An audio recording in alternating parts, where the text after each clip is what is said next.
Welcome to our channel. Today we're going to talk about why Russia's geography disappointing. Russia is the largest country in the world, spanning over 2 continents, and its geography has played a significant role in shaping its history, culture, and development.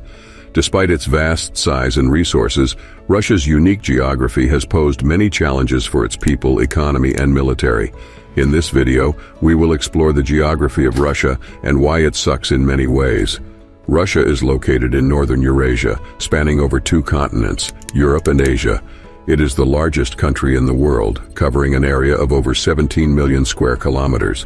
Its vast size makes it difficult to govern and develop, and its location in the far north makes it vulnerable to harsh weather conditions and natural disasters. The country's location also makes it difficult to trade with other countries, as it is surrounded by hostile neighbors and has limited access to the sea. Furthermore, Russia's location makes it difficult to defend, as it is vulnerable to attacks from multiple fronts. Russia has long faced geographical challenges due to its vast landmass, as well as limited access to the ocean. On the surface, Russia's extensive coastline spanning 37,000 kilometers might suggest easy ocean access. However, various issues plague the country's coastal ports. For instance, Vladivostok and Magadan on the eastern side of Russia experience freezing conditions during the cold months. Even on the opposite side, the major port of St. Petersburg regularly freezes. Yet the cold weather is not the sole concern for these ports. Russia's access to the ocean is fundamentally constrained by its geographic location. Take the port of Novorossiysk on the Black Sea, for instance. While it remains ice-free year-round, reaching the open ocean requires traversing the Bosphorus Strait, a waterway controlled by Turkey, a NATO member. Similarly, the Baltic Sea, housing several of Russia's largest ports, encounters a similar predicament. Russian ships seeking passage to the ocean must navigate Danish-controlled straits. Denmark, like Turkey, is another NATO member. Turning to Russia's eastern side, the significant port of Vladivostok and many others encounter challenges when entering the Pacific Ocean.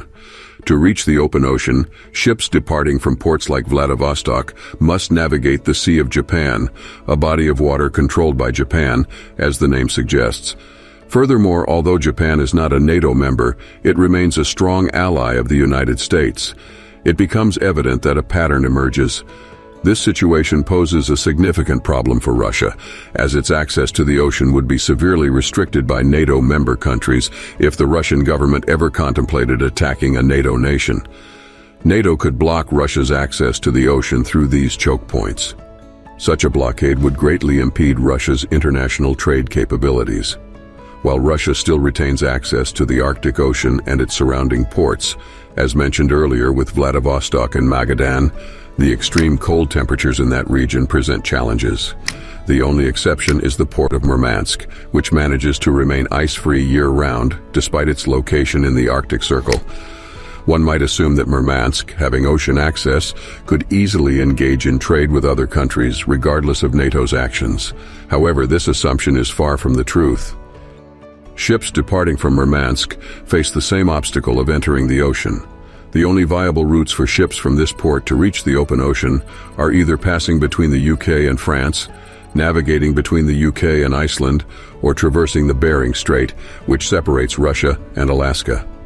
It would not be challenging for the United States or other NATO countries to gain control of these waterways, thereby limiting Russia's access to the ocean. The third route, however, presents a more complex challenge.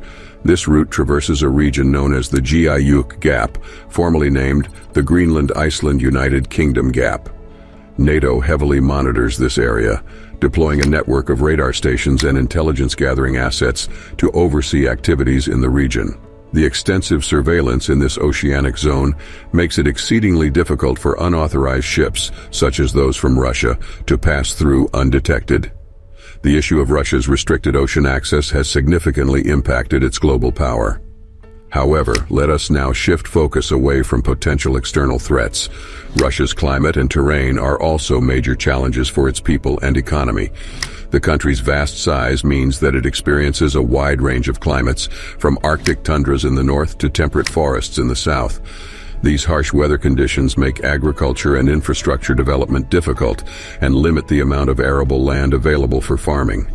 In addition, Russia's terrain is characterized by vast plains, rugged mountains, and dense forests, making transportation and communication difficult.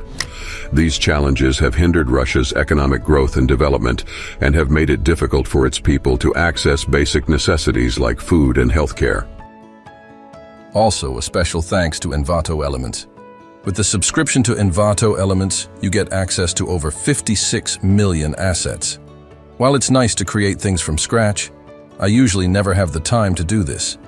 That's why it's great to have access to Envato Elements for things like transitions, fonts. I'm constantly using these elements for different map animations. They have great icons, backgrounds, textures, ink transitions, and great sound effects. There's a whole collection of isometric map elements. And again, that 3D section is an incredible resource when creating maps. They offer a nice and clean, simple lifetime commercial license, which is good even after your subscription ends.